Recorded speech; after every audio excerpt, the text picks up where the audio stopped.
निधि जो कि हाल ही में गर्भवती हुई थी, पूरे घर में खुशियों का माहौल था। निधि भी बहुत खुश थी क्योंकि शादी के बहुत सालों बाद उसके जीवन में ये खुशी आई थी। उसकी सास कुसुम उससे कहती है, बहू, इन दिनों तुझे अपना खास ध्यान रखना है। भगवान ने बहुत सालों बाद हमें ये खुशखबरी दी है। मैं नहीं चाहती कि कोई भी लापरवाही हो। तुझे अपना और अपने होने वाले बच्चे का बहुत ध्यान रखना है। कल मैंने इसी खुशी में घर में एक छोटी सी पूजा रखवाई है। लेकिन माँ जी, पूजा कौन सी खुशी में रखी आपने? अरे बहू, भगवान ने हमें बहुत बड़ी खुशी दी है। मैं दादी बनने वाली हूँ, तू माँ बनने वाली है। हमारे घर में एक नन्हा मुन्ना मेहमान आने वाला है। हर व्यक्ति दुख में भगवान को याद करता है, सुख में सब कोई भूल जाते हैं। इसीलिए मैं इतनी बड़ी खुशी में भगवान के नाम पर एक छोटी सी पूजा करवाना चाहती हूँ। वो सब तो ठीक है माँ जी, लेकिन अभी तो घर का ऐसा बजट नहीं है कि आप घर में पूजा करवा पाओ। इन सब की चिंता तू बिल्कुल भी मत कर, मैं सब कुछ कर लूंगी। बस भगवान से यही दुआ है कि सब कुछ अच्छे से हो जाए। और मेरे पास बहुत सारा काम है, मुझे बिल्कुल भी डिस्टर्ब मत कर। अपना ध्यान रख, बाकी का काम मैं निपटा लूंगी। कुसुम अकेले ही घर का सारा काम करती है और अगले दिन पूजा की सारी तैयारियां करने लगती है।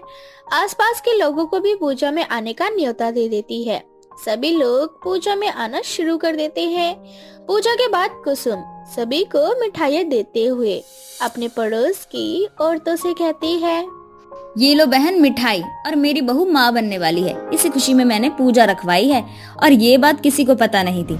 इसीलिए मैं आप लोगों को यहाँ बुलाकर इस तरीके से आप लोगों से ये खुशी जाहिर करना चाहती थी, बताना चाहती थी कि मेरी बहू माँ बनने वाली है। ये तो बहुत अच्छी बात है कि तुम्हारी बहू माँ बनने वाली है। इस दौरान तुम्हें अपनी बहू का खास ध्यान रखना है।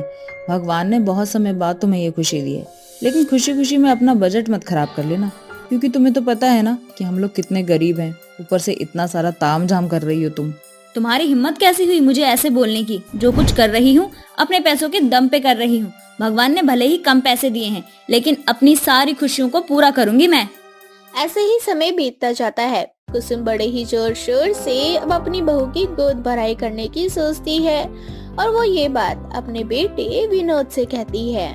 बेटा विनोद, बहू का 8वां महीना लग चुका है और मैं सोच रही हूँ कि अब बहू की गोद भराई कर देनी चाहिए। बात तो सही है, मगर इतना बजट नहीं है माँ, और अभी निधि की डिलीवरी के समय भी पैसों की जरूरत पड़ेगी। कैसे होगा सब कुछ? अरे तू चिंता मत कर, सब कुछ हो जाएगा। दोनों माँ बेटा निधि की गोद भराई करने के लिए तैयार हो जाते हैं। जब ये बात निधि को पता लगती है तो वो विनोद और अपनी सास से कहती है, माँ, ये कैसी बातें कर रही हो? गोद भराई करने की क्या जरूरत है? डिलीवरी के समय में पैसों की बहुत जरूरत पड़ेगी और उस समय मेरे खान पान में भी बहुत बदलाव आएंगे, जिसके लिए पैसों की जरूरत पड़ सकती है। साथ ही बच्चे के ऊपर भी ध्यान रखना पड़ेगा, तो अभी से आप पैसे बचा कर रखो, आगे जाकर काम आएंगे। तुझे किसी ने इस बारे में सोचने के लिए कहा है क्या? तू सिर्फ आराम कर, मैं सब कुछ कर लूंगी। ऐसे ही समय बीतता जाता है। कुसुम बड़े ही जोर शोर से अपनी बहू की गोद भराई करती है। देखते ही देखते कुछ दिन गुजर जाते हैं। अब कुसुम का बजट और ज्यादा खराब हो जाता है। अब 1 रुपए के लिए भी वो मोहताज हो जाती है। बहू की डिलीवरी के समय भी नजदीक आ रहा था। ऐसे ही एक रात निधि को लेबर पेन उठता है। किसी तरह से कुसुम और विनोद दोनों उसे अस्पताल ले जाते हैं, जहाँ निधि एक बहुत ही सुंदर सी प्यारी सी बिटिया को जन्म देती है। ये देखकर कुसुम का मन उतर जाता है कि बेटी पैदा हुई है। उदास मन से हॉस्पिटल के बाहर बैठी थी, तभी वहाँ एक औरत आती है जो कि बहुत अमीर थी। वो कुसुम को देखकर उसे कहती है, क्या बात है, तुम्हारी बहू का बच्चा सही सलामत तो है ना? तुम बड़ी उदास नजर आ रही हो। सारे अरमान पर पानी फिर गया मेरे। मैंने सोचा था कि मेरा पोता होगा, लेकिन भगवान ने शायद खुशी मन से मुझे दादी बनाने का आशीर्वाद नहीं दिया। बेटी हुई है बेटी। अब इस गरीबी में बेटी नाम का बोझ कैसे झेलूंगी? भगवान ने कम से कम तुम्हें दादी बनने का सुख तो दिया। चाहे वो बेटी हो या बेटा, क्या फर्क पड़ता है? एक मेरी बहू है जिसे मरा हुआ बच्चा पैदा हुआ, उसका तो रो रो कर बुरा हाल है। इससे अच्छा तो यही होता कि मेरी बहू की बेटी भी मरी हुई पैदा होती। कम से कम इतना जो खर्चा किया था वो सब मुझे खलता नहीं। एक काम करो, मैं तुम्हें कुछ पैसे देती हूँ, तुम मुझे अपनी पोती दे दो ताकि मैं अपनी बहू को तुम्हारी पोती दे सकूं। क्योंकि हमारे घर में बेटियों को बहुत ज्यादा प्यार किया जाता है, बहुत मान सम्मान दिया जाता है, और मेरे घर में पैसों की कोई कमी नहीं है। तो जब जब तुम्हें पैसों की जरूरत पड़ेगी मैं तुम्हें दे दिया करूंगी। लेकिन मेरी बहू को पता है कि उसकी जो बेटी हुई है वो स्वस्थ है, फिर मैं कैसे तुम्हें उसकी बेटी दूंगी? सबको पता चल जाएगा। उसकी चिंता तुम बिल्कुल मत करो, तुम सिर्फ और सिर्फ मुझे बच्चा ला कर दे दो। बाकी तुम और हॉस्पिटल के जो डॉक्टर हैं वो यही बात बोलेंगे कि कुछ समय बाद निधि का बच्चा मर गया। डॉक्टर को भी पैसे देकर मैं उनका मुंह बंद करा दूंगी। ये सुनकर कुसुम के मन में लालच आ जाता है। वह उस अमीर औरत को अपनी पोती देने के लिए हाँ कर देती है। सब कुछ प्लान के मुताबिक होता है। ऐसे ही समय बीतता जाता है। निधि अभी सदमे से बाहर नहीं निकल पा रही थी। उसे बार बार अपनी बेटी का ख्याल आ रहा था। अचानक से उसके घर में खूब सारे पैसे भी आने लगे थे। ये देखकर निधि को भी बहुत हैरानी होती है कि आखिर इतने सारे पैसे कहाँ से आ रहे हैं। एक दिन कुसुम उस अमीर औरत से फोन पर बातें करती है और कहती है, देखो मुझे ना और पैसों की जरूरत है, थोड़ा और पैसे भिजवा दो। अभी तो तुम्हें पैसे दिए थे ना, बार बार तुम क्यों पैसे मांग रही हो? देखो तुमने मुझसे ये कहा था कि अगर मैं तुम्हें अपनी पोती दे दूंगी और जब जब मुझे पैसों की जरूरत पड़ेगी तब तब तुम मुझे पैसे दोगी, और अगर ऐसा है तो तुम एक काम करो, मुझे मेरी पोती वापस कर दो, मुझे कोई पैसे नहीं चाहिए। कुसुम की यह बात निधि और विनोद सुन लेते हैं। ये सब देखकर उन दोनों को बहुत गुस्सा आता है और वो कुसुम से फोन छीनकर फोन में से उस अमीर औरत का नंबर निकालते हैं और किसी तरह से उस अमीर औरत के पास पहुंचते हैं। वहां जाने के बाद निधि उस अमीर औरत से बहुत ज्यादा मिन्नत करती है और रोने लगती है। उस अमीर औरत को निधि पर दया आ जाती है और वो उसे उसका बच्चा वापस कर देती है। निधि अपना बच्चा लेकर घर आ जाती है, जिसके बाद विनोद और निधि दोनों कुसुम को छोड़कर हमेशा हमेशा के लिए उससे अलग हो जाते हैं। कहानी से ये सीख मिलती है कि जैसी करनी वैसी भरनी। एक समय में निधि को उसके बच्चे से कुसुम ने अलग किया था और अब कुसुम के बच्चे खुद उससे अलग हो गए। काजल एक शांत स्वभाव की लड़की थी जो बहुत ही कम लोगों से बात किया करती थी। वैसे तो काजल के माता पिता काफी अमीर हैं, पर फिर भी काजल के माता पिता को हमेशा काजल की चिंता सताती थी और काजल के माता पिता का चिंता का विषय भी काजल और उसका काला रंग था। ऐसे ही एक दिन, काजल बेटा, आज तुम इतनी जल्दी कॉलेज से आ गई और अपने कमरे में यूं इस तरह अकेली बैठी हुई हो, वो भी बिना मुझसे बात किए। क्या हुआ, सब ठीक तो था ना? हाँ माँ, सब ठीक था। अगर कॉलेज में सब ठीक था बेटा तो तू रो क्यों रही है? तेरी आंखों में आंसू क्यों है? कुछ नहीं माँ, बस आंखों में कुछ चला गया था। काजल, मैं तेरी माँ हूँ, तू चाहकर भी मुझसे कुछ नहीं छुपा सकती। मैं जानती हूँ बेटा, तेरे आंसू का कारण तेरा काला रंग है। आज फिर कॉलेज में बच्चों ने तेरा मजाक बनाया ना, इसीलिए तो इतनी जल्दी घर आ गई है ना। अब काजल अपनी माँ के गले लगकर बहुत रोती है। ऐसे ही कुछ दिन बीत जाते हैं और एक दिन काजल की माँ काजल के पिता से कहती है, हमारी बेटी काजल अब बड़ी हो चुकी है, हमें अभी से ही उसके लिए रिश्ता देखने शुरू कर देने चाहिए। हमारी बेटी का रंग काला है, अगर हमने और देरी करी तो कहीं इसकी उम्र ना निकल जाए। आप समझ रहे हो ना मैं क्या कहना चाह रही हूँ? हाँ काजल की माँ, मैं सब समझ रहा हूँ तुम मुझसे क्या कहना चाहती हो। तुम बेफिक्र रहो, हम अपनी बेटी की शादी बड़े ही धूमधाम से और बहुत ही अच्छे लड़के से करवाएंगे। अब काजल के माता पिता उसके लिए रिश्ते की बात चलाते हैं, पर हर कोई काजल का काला रंग देखकर इस रिश्ते के लिए मना कर देता है। ये सब देखकर अब कहीं ना कहीं काजल के माता पिता भी हिम्मत हारने लगते हैं। ऐसे ही कुछ महीने बीत जाते हैं और एक दिन अंकित नाम का एक लड़का अपनी माँ सरोजनी के साथ काजल को देखने उसके घर आता है, जहाँ सरोजनी काजल का काला रंग देखकर उसके माता पिता से कहती है, देखिए बहन, रंग रूप में क्या रखा है, ये सब तो भगवान की देन है। हमारा बेटा दूध की तरह धुला हुआ है, तो वहीं आपकी बेटी कोयल जैसी काली है। पर फिर भी मुझे ये रिश्ता मंजूर है, क्योंकि मैं रंग रूप में बिल्कुल भी विश्वास नहीं रखती। ये सब तो समाज वाले लोग करते हैं और आप तो जानती ही हैं कि इनका मुंह बंद करवाना कितना जरूरी है। आप बिल्कुल सही कह रही हैं बहन जी, हमारी काजल का रंग बस थोड़ा सा दबा हुआ है, बाकी हमारी काजल हर चीज में गुणी है। आपको कभी भी शिकायत का मौका नहीं मिलेगा। वो तो आपकी काजल को देखते ही मैंने पहचान लिया था बहन, पर मैं कुछ लेन देन की बात कहना चाह रही थी। आप तो जानते ही है ना कि हमारे भी तो 4 रिश्तेदार हैं और मेरा बेटा इतना सुंदर है, उसके साथ इतनी काली लड़की देखेंगे तो 10 तरह की बातें बनाएंगे। अब उनका भी तो मुंह बंद करवाना पड़ेगा ना। उनका मुंह बंद करवाने के लिए अगर आप मुझे खूब सारा दहेज और कुछ कैश दे देंगी तो रिश्तेदारों का मुंह तो अपने आप ही बंद हो जाएगा। आप दान दहेज की चिंता मत कीजिए। भगवान की दया से हमारे पास किसी भी चीज की कमी नहीं है। हम तो बस ये चाहते हैं कि हमारी बेटी को एक अच्छा परिवार मिले, चाहे उसके लिए हमें कुछ भी करना पड़े। आप लोग बेफिक्र रहिए। आपने जितना सोचा भी नहीं होगा उससे ज्यादा आपको दान दहेज मिलेगा।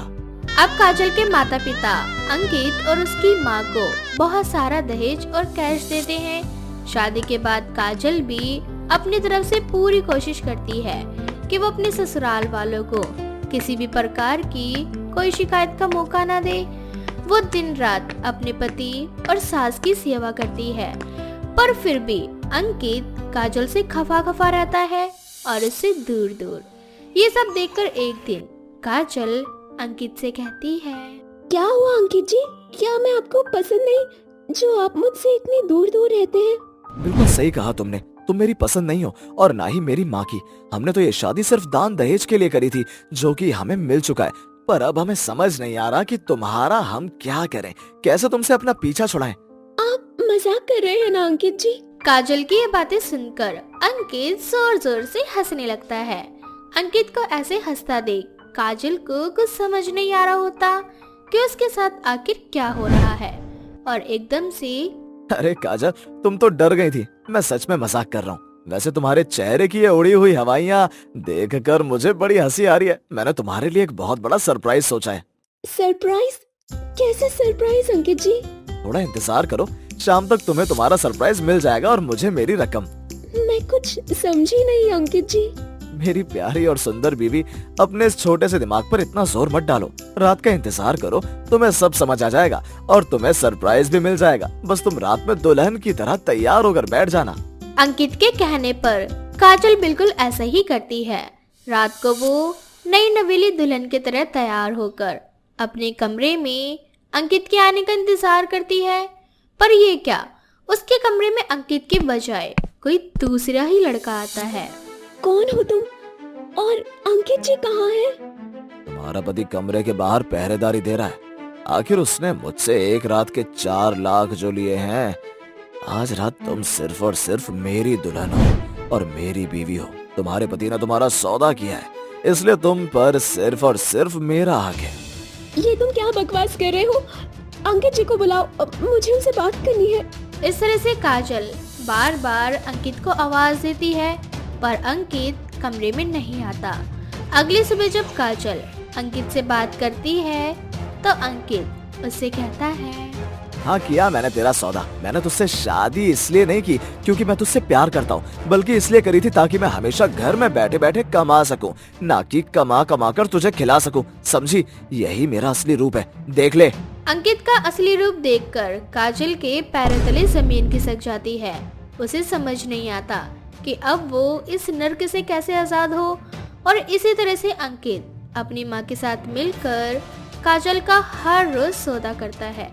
समय के साथ काजल की तबीयत खराब होने लगती है और अब काजल से छुटकारा पाने के लिए अंकित अपनी माँ से कहता है, माँ, ये लड़की धीरे धीरे बीमार पड़ रही है। इससे पहले कि ये हॉस्पिटलाइज हो जाए, इसे मीनाबाई के कोठे पर जाकर बेच देना चाहिए और इससे अपना छुटकारा पा लेना चाहिए।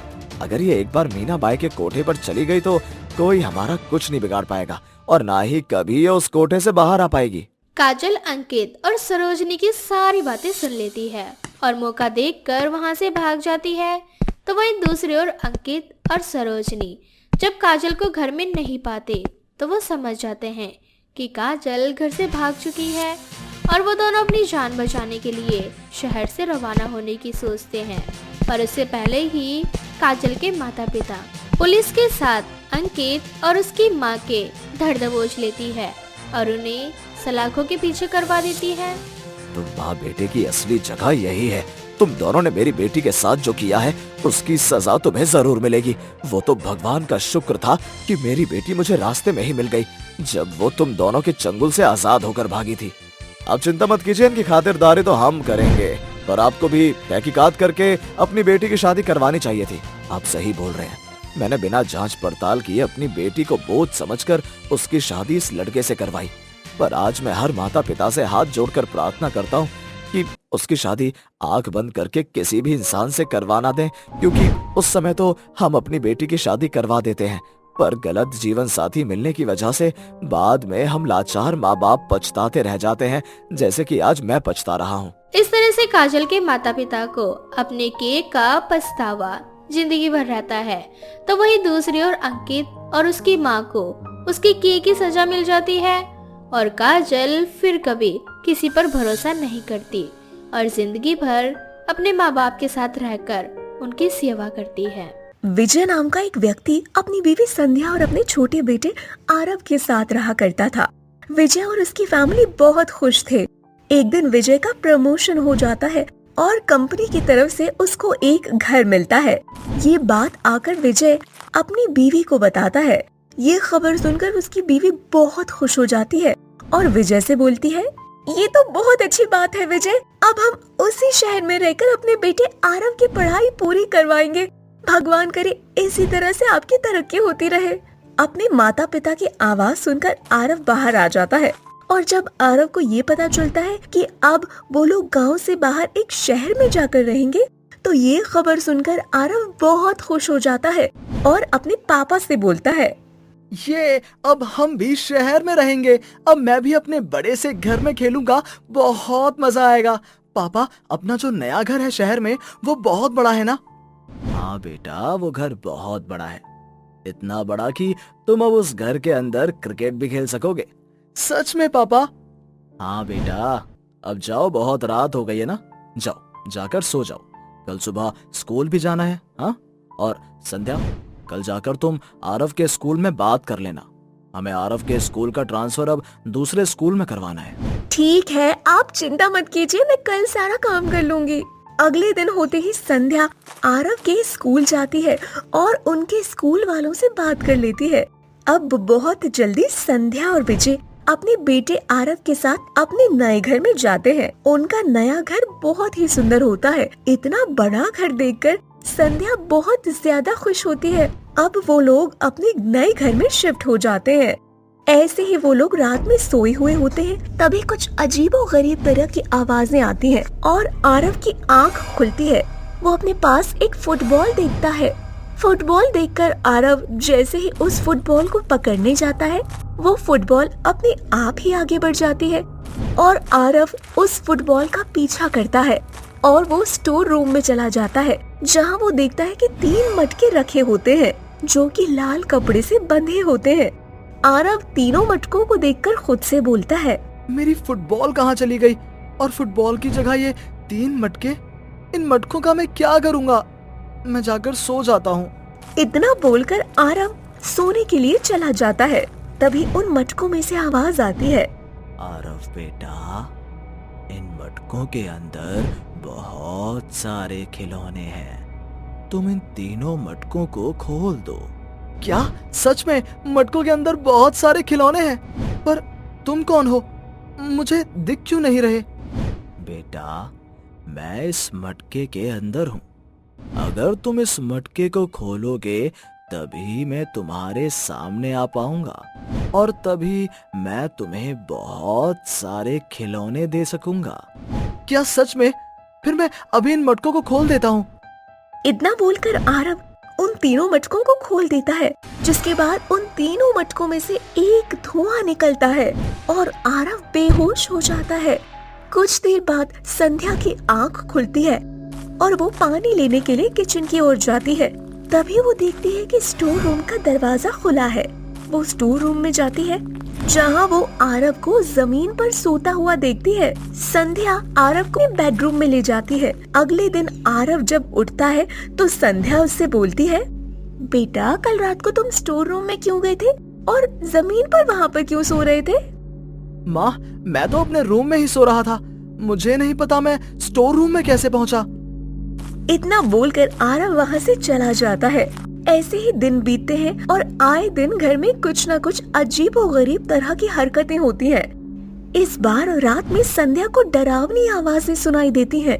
संध्या की आंख खुल जाती है और संध्या आवाज का पीछा करते हुए स्टोर रूम में जाती है, जहाँ 3 मटकों को वो देखती है जो आपस में बात कर रहे होते हैं।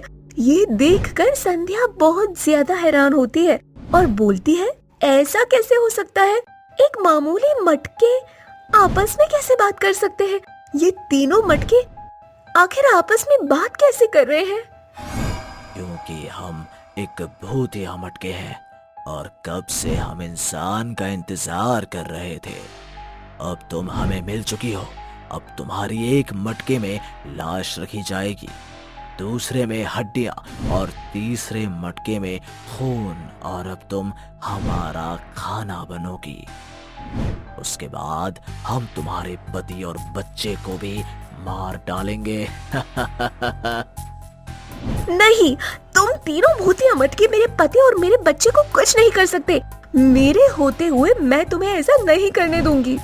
इतना बोलकर संध्या वहाँ से भागने लगती है कि तभी वो तीनों मटके अपना असली रूप ले लेते हैं। अपने सामने भूत को देखकर संध्या के पैरों तले जमीन खिसक जाती है और संध्या वहाँ से भागने की काफी कोशिश करने लगती है। तभी वो तीनों भूतिया मटके उसके पैर को बांध देते हैं। संध्या की आवाज सुनकर विजय भी उसके पास जाता है, जहाँ वो तीनों भूतिया मटके को देखता है। ये देखकर विजय भी डर जाता है और बोलता है, तुम तीनों कौन हो? हमने क्या बिगाड़ा है? छोड़ दो मेरी संध्या को। ऐसे कैसे छोड़ दे? हम कई सालों से भूखे हैं। इतने सालों बाद हमें इंसान मिले हैं।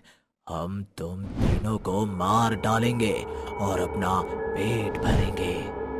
एक मटके में तुम्हारी लाश होगी, दूसरे मटके में तुम्हारी हड्डी और तीसरे मटके में तुम्हारा खून। इस तरह से हम तीनों आपस में मिलकर तुम्हारे शरीर को नोच कर खाएंगे। आप मेरी चिंता मत कीजिए विजय जी, मुझे कुछ नहीं होगा। आप पहले आरव को बचाइए, वो अभी बच्चा है। आप आरव को लेकर यहाँ से चले जाइए और किसी से मदद मांग लीजिए। मुझे पता है ये तीनों भूतिया मटके हमारा कुछ नहीं बिगाड़ सकते।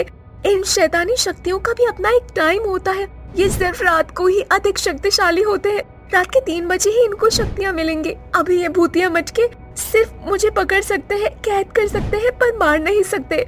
आप मेरी फिक्र मत कीजिए, आप चले जाइए और आरव को यहाँ से ले जाइए। नहीं संध्या, मैं तुम्हें इस हालत में छोड़कर नहीं जाऊंगा। आपको हमारे बेटे की कसम, आप प्लीज यहाँ से आरव को ले जाइए। संध्या के बार बार बोलने पर विजय अपने बेटे को लेकर एक बाबा के पास जाता है और बाबा को सारी बात बताता है। जिसके बाद बाबा विजय से बोलता है, बेटा, तुम जिस घर में रह रहे हो वो घर श्रापित है। उस घर पर 3 भूतिया मटकों का साया है। वहां कभी कोई इंसान नहीं रह सकता और ना ही बस पाएगा। अगर तुम अपनी सलामती चाहते हो तो उस घर को अभी इसी वक्त खाली कर दो। बाबा, उन 3 भूतिया मटकों ने मेरी बीवी को पकड़ लिया है। अपनी बीवी के बिना मैं कहीं नहीं जाऊंगा। तुम फिक्र मत करो, मैं तुम्हारी बीवी को कुछ नहीं होने दूंगा। इतना बोलकर विजय बाबा को अपने साथ ले जाता है, जहां बाबा कुछ मंत्र पढ़कर उन भूतिया मटकों पर भभूत फेंकता है। तीनों भूतिया मटके कमजोर पड़ जाते हैं और वो तीनों संध्या को छोड़ देते हैं। संध्या जैसे ही भूतिया मटके के चुंगल से आजाद होती है, विजय अपनी बीवी को लेकर घर से बाहर चला जाता है और बाबा उन तीनों भूतिया मटकों को फिर से उसी लाल कपड़े में बांध देते हैं और घर में ताला लगा देते हैं और उस ताले पर एक मंत्र फूंक देते हैं। जिसके बाद विजय और उसकी बीवी अपने बच्चे के साथ उस गांव से चले जाते हैं और अपनी कंपनी से बात करके अपना ट्रांसफर वापस अपने गांव में ही करवा लेते हैं और अपनी बीवी बच्चों के साथ फिर से अपना जीवन खुशी खुशी जीने लगते हैं।